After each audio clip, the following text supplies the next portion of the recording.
Olá, vamos apresentar o livro As Armas da Persuasão: Como Influenciar e Não Deixar de Se Influenciar, de Robert Cialdini. Robert é psicólogo e PhD e atualmente dá aula de marketing e psicologia. Considerado por muitos como o pai da persuasão, neste livro ele nos mostra alguns truques psicológicos da arte do convencimento. Sabemos que hoje em dia, grandes líderes profissionais de sucesso dominam uma habilidade da comunicação chamada persuasão. Essa habilidade o torna capaz de convencer alguém de aceitar alguma ideia ou expressar alguma aceitação perante comportamento ou atitude. Essa habilidade utiliza alguns recursos lógicos, emocionais e simbólicos, e é de extrema valia no mundo dos negócios, principalmente nas áreas de venda.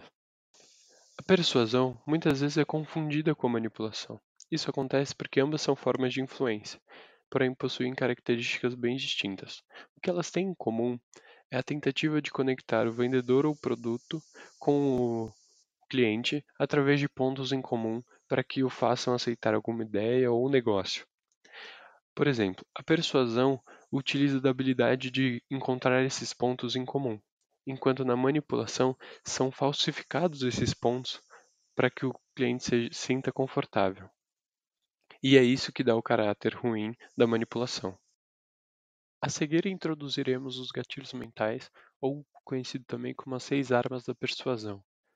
A primeira é a reciprocidade, a segunda é o compromisso ou coerência, a terceira é a aprovação social, a quarta é a afeição, a quinta é a autoridade e, por último, a escassez. Agora a gente vai falar sobre a reciprocidade. Então, primeiramente, o que é?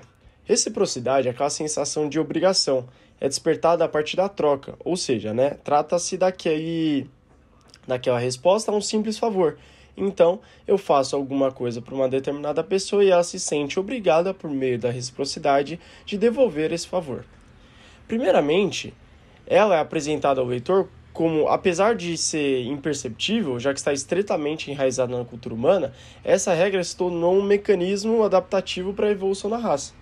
Ela permite a seus agentes que se afastem desse sentimento de perca, porque mesmo que eu estou entregando algo, eu sinto que eu vou receber isso em troca. Então, tanto a pessoa sente que precisa devolver esse favor, como eu também sinto que ela vai me retribuir. Em 1971, o psicólogo Dennis Regan resolve fazer um experimento. Esse experimento seria o quê? Ele iria vender rifas para um certo grupo de pessoas, porém para algumas dessas pessoas ele ofereceu um refrigerante. Mesmo que essas pessoas que receberam o refrigerante não quererem comprar as rifas, por meio, movidas pela reciprocidade, acabam comprando por ter recebido o refrigerante. Então, isso fica demonstrado que o funcionamento vai atrelado a uma força esmagadora da regra, considerada a sua primeira característica. Essa é a característica da troca. Se alguém me faz um favor, eu sou motivado pela reciprocidade a devolver. Trazendo esse funcionamento para o dia a dia, principalmente para o contexto da ligação entre a regra da reciprocidade e a obtenção de algum lucro, eu posso citar a solução que um grupo religioso oriental chamado Hare Krishna tiveram usando diretamente a regra da reciprocidade. Então, para isso, o que eles fizeram? Eles queriam receber doações. Para isso, mesmo antes de pedir a doação, eles entregavam um brinde, geralmente um livro ou uma flor. E os resultados foram extremamente expressivos, porque os pedestres, antes mesmo de ignorar ou negar, eram abordados com brindes, então automaticamente o sentimento de reciprocidade despertava, levando eles à doação. Esse exemplo, então, é cabível para a gente analisar a segunda característica dessa regra. A capacidade de decidir a quem se deverá é reduzida, cabendo a escolha àquele que primeiro tomar a iniciativa. Então, os pedestres, em seu dia a dia, nem esperavam pela abordagem, mas, de repente, se veem escolhidos para dever e, por isso, acabam doando. Falar um pouco sobre a terceira característica, certo? Que, para explicar ela, eu posso citar os currais eleitorais. Os currais eleitorais consistem em locais nos quais um determinado coronel possuía muita influência e, consequentemente, ele controlava a quem os habitantes daquele lugar iriam votar. Então, nesse exemplo, pode-se observar a regra da reciprocidade tanto no âmbito da relação do coronel com o político, já que os votos só eram destinados a esse político caso este apresentasse vantagens com sua futura eleição, como também no âmbito da relação do coronel com os habitantes, já que este só mantinha e garantia o seu poder de determinados votos, fornecendo benefícios, mesmo, né, que fossem pequenos, como a doação de gado, trabalho e alimentos. A terceira característica, então, está justamente no fato em que a regra pode desencadear trocas desiguais. O benefício fornecido pelo coronel aos habitantes é muito menor do que o benefício que ele vai receber gerado pela eleição do seu candidato. Vamos falar agora sobre compromisso e coerência. Esse capítulo fala sobre, como o autor nomeou, de teoria da coerência, isso é, o impulso do ser humano de ser, bem como parece coerente não só para si mesmo, mas também para a sociedade em geral. Um estudo futuramente detalhado dos psicólogos renomados Leon Festinger, Fritz Heider e Theodor Newcomb demonstram que essa regra não se trata só de uma característica comportamental, mas também de uma arma estritamente poderosa de influência social, comumente usada para aqueles que usufruem do compromisso com a consciência para obter sucesso. Então, mais precisamente falando, o comércio e a política, certo?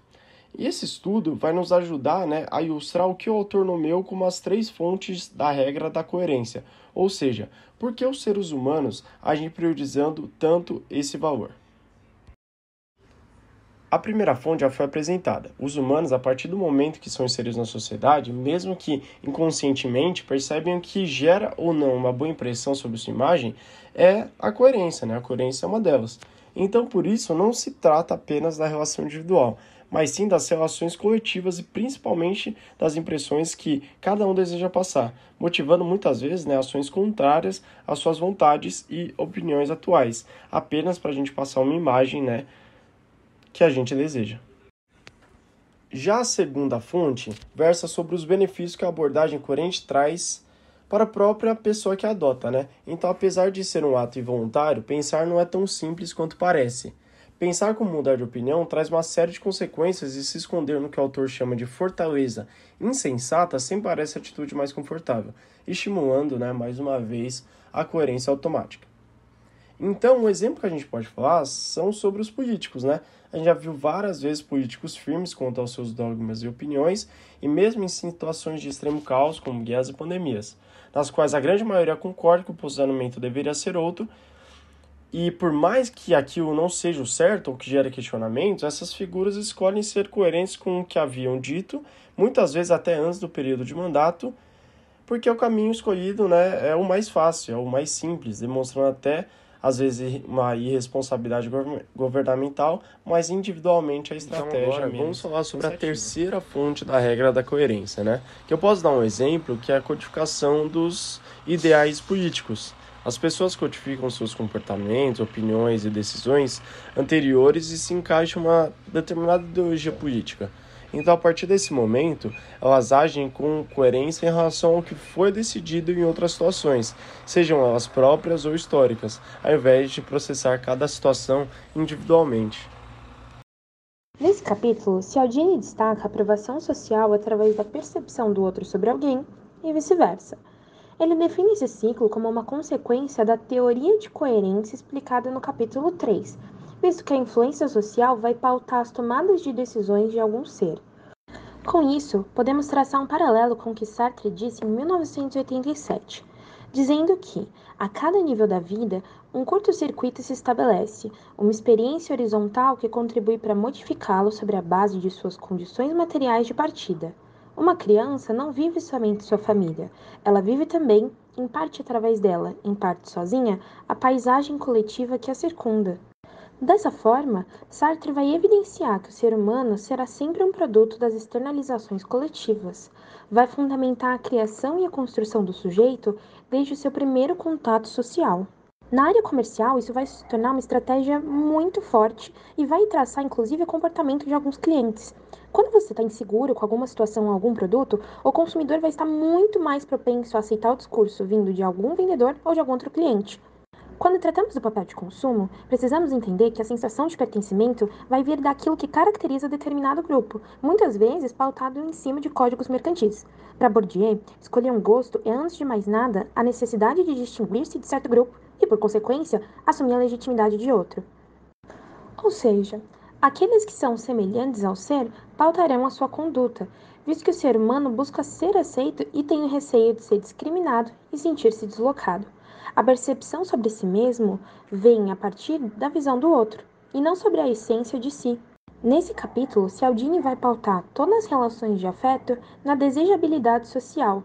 As pessoas não vão precisar atender a comportamentos específicos para a integridade física e alimentar, como era nos tempos primórdios da humanidade, mas sim para pertencer.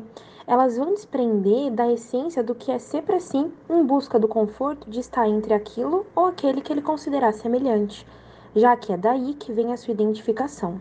No capítulo 5, Cialdini fala sobre a afeição, a afabilidade, o carinho. Quem se dispõe ao afeto, seja ele na posição de dado ou recebido, deve estar abertos à sujeição do ato afetivo na sua completude.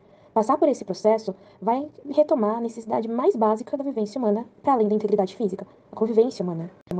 Desde o início do processo educativo, seja ele no âmbito escolar ou até no seio familiar, a socialização por meio do afeto vai se mostrar fundamental para a construção do ser. Com a coletivização sendo um campo possibilitado, o ser humano é capaz de estabelecer trocas tanto com seus pares quanto seus semelhantes, aqueles que são diferentes a si. Esse pressuposto interativo vai permitir a concepção do que é o ser social, visto que ele vai quebrar as barreiras que pré-existem nas pessoas. Desde o início do processo educativo, seja ele no âmbito escolar ou até no seio familiar, a socialização por meio do afeto vai se mostrar fundamental para a construção do ser. Com a coletivização sendo um campo possibilitado, o ser humano é capaz de estabelecer trocas tanto com seus pares quanto seus semelhantes, aqueles que são diferentes a si. Socialmente falando, quando existe afeição entre as relações das pessoas, a comunicação vai ser muito mais aberta, o que por consequência vai acabar viabilizando a criação de laços. Assim, é permitido que tenha confiança estabelecida entre todos aqueles que estão envolvidos. Esse pressuposto interativo vai permitir a concepção do que é o ser social, visto que ele vai quebrar as barreiras que pré-existem nas pessoas. São várias as formas de afeto que podem permitir o vínculo entre as partes, já que é um conceito que vai pairar a subjetividade, já que cada um pode tentar definir o que sente a partir das próprias experiências. Mas não há dúvida de que ao demonstrar o afeiçoamento que alguém destina a algo ou alguém, tem uma relação direta com a atenção dada àquilo que é proposto. Quando a afeição é gerada de uma forma orgânica, o efeito é muito positivo para o relacionamento. No campo comercial, isso vai repercutir nos mesmos termos, porque as negociações feitas a partir de um vínculo prévio tendem a ser muito mais bem-sucedidas do que aquelas em qual não há nenhum elo entre os elementos envolvidos. Como o cérebro humano funciona a partir dos gatilhos mentais para a gente poder negociar, é possível utilizar a afeição para atingir os objetivos no âmbito em questão de forma natural e harmônica. Justamente por isso, Cialdini alerta a importância de reconhecer quando se está sob o efeito de uma afeição ou quando é uma mera estratégia comercial usada para criar um vínculo e estabelecer aprovação social entre as partes. Nesse sentido, o autor vai apontar que, apesar da afeição, é preciso separar o que a pessoa sente por aquela com quem ela está negociando e o que ela sente sobre o produto ou serviço que está sendo negociado. Nesse ponto do livro, Cialdini vai trazer uma importante reflexão da não supressão daquilo que é sentido, visto que se isso fosse feito, acabaria por afastar as pessoas, distanciá-las do seu comportamento mais primitivo sociologicamente falando. Viver em um mundo pautado na mercantilização das coisas não deve inferir sobre aquilo que é inerente ao ser social, que tem sido até então capaz de enxergar e conectar-se com o outro. O capítulo 6 aborda sobre o fenômeno da deferência direcionada e como o poder da pressão da autoridade é capaz de influenciar as pessoas. Iremos abordar sobre a contribuição do experimento de Milgram. Um participante é encarregado de memorizar uma longa lista de pares de palavras, enquanto o voluntário é encarregado de testar a memória do aprendiz e aplicar choques elétricos gradativos diante de respostas incorretas. Surpreendentemente, nenhum dos 40 voluntários abandonou seu papel quando o aprendiz, que era um ator que fingia receber os choques, suplicou que fosse solto. Um inquietante questionamento surgiu do que poderia nos levar a cometer tais atos, mesmo que aquelas ações fossem de encontro com o senso moral e os valores individuais. Este comportamento decorre da profunda arraigada submissão às autoridades. Diante desse cenário, o autor faz um alerta para os perigos dos fascínios e da obediência cega, com implicações preocupantes como a capacidade do governo em direcionar a obediência dos cidadãos. Desde cedo, percebemos inúmeras vantagens ao acatar as prescrições de autoridades como pais e professores, principalmente por sua influência no controle das recompensas e punições. No caso dos adultos, a postura não é diferente. É nesse contexto que um paradoxo é instaurado, isto é, uma vez percebida que a obediência a uma figura de autoridade é recompensadora, essa ação torna-se automatizada. Determinados títulos e símbolos, como acessórios e roupas, carregam um grande poder e prestígio social, conferindo autoridade ao indivíduo. As pessoas constantemente tornam-se vulneráveis a eles, em razão de uma tendência em reagir automaticamente pela aparência influente e não ao seu conteúdo. Às vezes, a figura de um famoso é suficiente para transmitir confiança ao cliente. Isso decorre do sentimento de admiração por aquela personalidade, juntamente com sua postura e convicção sobre algum serviço ou produto, e assim tendemos a acreditar que a qualidade, aspectos que são fundamentais para que o cliente desenvolva segurança na negociação. Diversos comerciais utilizam essa abordagem, por exemplo, Cristiano Ronaldo e o shampoo anti-caspa da Clear e Gisele Bündchen e o banco C6 Bank. Os casos de famosos que não são especialistas no assunto, mas que influenciam as pessoas por serem figuras nas quais elas se espelham, são exemplos do poder da persuasão. Portanto, as pessoas devem ficar atentas à anuência ao uso de símbolos que as induzem a um tipo de atalho na tomada de decisões e refletir sobre a confiabilidade das informações transmitidas. O capítulo 7 evidencia o princípio da escassez. Na maioria das vezes, o sentimento da perda é mais forte do que o ganho. Isto é, ligeiramente um gatilho mental é acionado quando estamos em posição de perder algo, de modo que tendemos a reagir de forma emocional para tentar evitar essa sensação. Os pesquisadores da área da saúde, Alexander Hotman e Peter Salovey, respaldados por diversos estudos, notaram que os incentivos publicitários à submissão de exames eram mais eficazes quando vinham munidos de argumentos que enfatizavam as possíveis perdas e incertezas em relação à cura, em detrimento dos ganhos. A crença de que o que é escasso é valioso encontra-se tão difundida que seu inverso também torna-se válido, o que é valioso é escasso.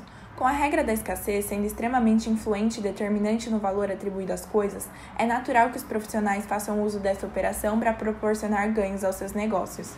Certamente você já se deparou com comerciais que fazem uso de expressões como promoção por tempo limitado, só hoje ou até mesmo últimas unidades. Algumas vezes a informação é verdadeira, outras é totalmente ilusória. Porém, em todas as situações, o intuito é acionar um senso de urgência para que as pessoas ajam e não percam aquela oportunidade, de modo a aumentar o valor imediato do produto aos olhos dos possíveis compradores. De acordo com a teoria da reatância psicológica, quando nos deparamos com uma limitação ou ameaça diante do nosso poder de livre escolha, surge uma necessidade de conquistar algo mais do que anteriormente. O gatilho da escassez também pode despertar no cérebro um modo de competição, principalmente quando atrelado a limites de tempo, como pode ser observado em saldões de loja, liquidações de Black Friday e filas para compra de ingressos de shows. O prazo para a decisão é aquele exato momento. Se a compra não for concluída de modo imediato, terão que adquirir um produto a um preço maior ou não conseguirão comprá-lo. Neste sentido, as oportunidades de pegar ou largar aparentam ter um peso maior quando estão mais escassas. Como as demais armas da influência, esse princípio está intimamente relacionado à fraqueza social por atalhos, em razão da construção coletiva de que as coisas difíceis de se obter habituam a serem melhores do que aquelas mais fáceis. Normalmente valorizamos itens que tornaram-se recentemente limitados mais do que aqueles que sempre foram limitados. É difícil nos proteger contra as pressões da escassez por conta do seu poder de despertar de emoções que dificultam o pensamento racional, sendo complicado manter uma postura ponderada. Como defesa, podemos tentar ficar alertas diante de situações que aparentam ser exclusivas ou menos disponíveis.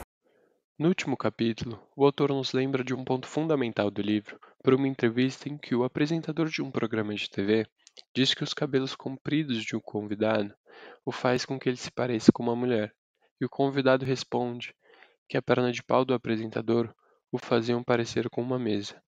Nesse fato, de forma exagerada, é lembrado que é comum tomarmos decisão sobre algo ou alguma coisa sem tomarmos consciência de todas as informações possíveis.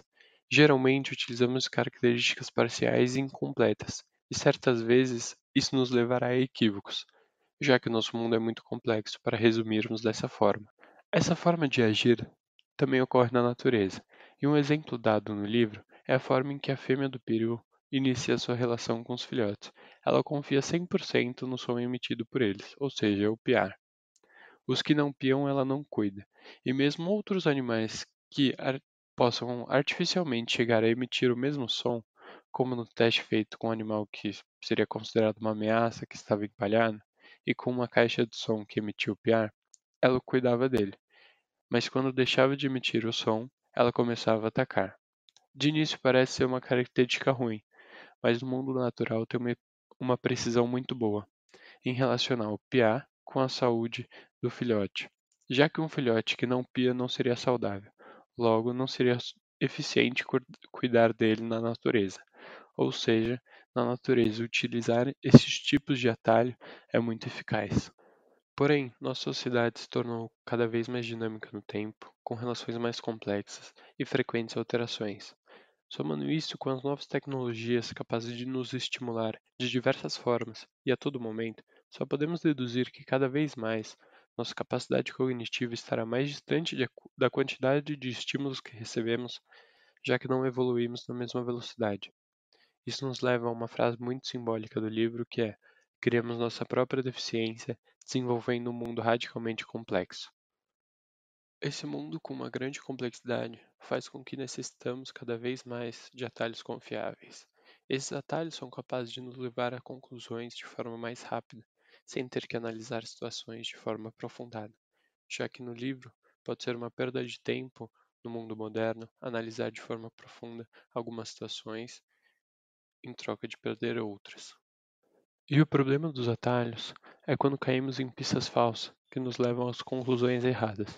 Portanto, para não cair nisso, necessitamos regularmente analisarmos com mais cuidado algumas situações e não tolerar nenhum tipo de abuso desses atalhos.